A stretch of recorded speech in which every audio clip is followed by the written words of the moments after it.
Halo semuanya, masih di materi Basic Analysis. Sebelumnya, kalian sudah mempelajari tentang requirement, mulai dari pengertiannya hingga contohnya. Di video kali ini, kita akan melanjutkan seputar Basic Analysis, mulai dari frameworknya hingga tahapan pembuatan requirement itu sendiri. Ayo kita mulai.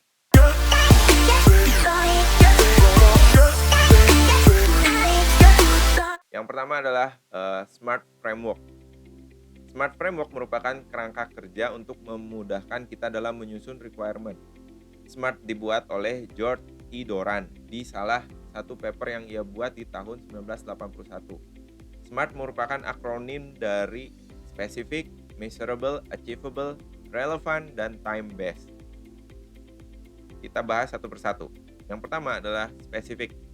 Specific maksudnya adalah pastikan tujuan dijelaskan secara jelas, gunakan metode 5W1H kalau perlu. Yang kedua adalah M atau Measurable.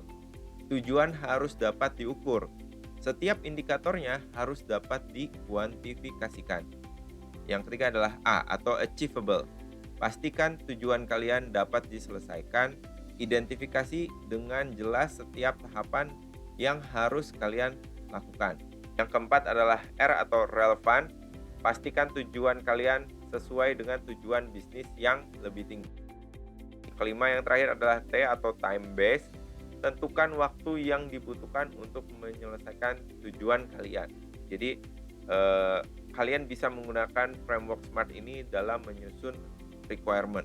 Sampai di sini, jika kalian ada pertanyaan silakan ditulis di kolom komentar. Oke, selanjutnya tips membuat requirement yang baik. Yang pertama adalah menggunakan kata harus, bisa, atau harus dapat. Jadi clear gitu ya. Jadi sistem ini harus bisa apa, harus dapat apa, jelas ya. Yang kedua adalah hanya satu kata harus untuk setiap requirement-nya. Jadi biar sederhana, biar jelas untuk setiap requirement-nya menggunakan ada kata harus di setiap requirement-nya. Jadi ada penekanan di setiap requirement-nya bahwa ini harus ada loh di dalam aplikasi ini. Yang ketiga adalah tulis dengan kalimat yang sesingkat-singkatnya. Sesingkat yang kalian bisa. Tentunya bukan berarti jadi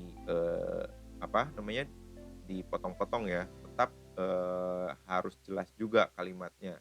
Jangan asal singkat juga. Yang keempat adalah terminologi harus konsisten juga. Jadi kalau misalnya kalian menggunakan istilah atau ada kata khusus dan lain sebagainya, terminologinya ini harus konsisten nih dari awal proyek sampai akhir proyek itu harus konsisten. Yang kelima adalah kalimatnya bersifat positif. Dan yang selanjutnya adalah dilengkapi dengan catatan atau komentar untuk memperjelas requirement-nya. Jadi kalau misalnya statement pertama itu dirasa tidak cukup, kalian bisa menambahkan catatan atau komentar untuk memperjelas dari requirement tersebut.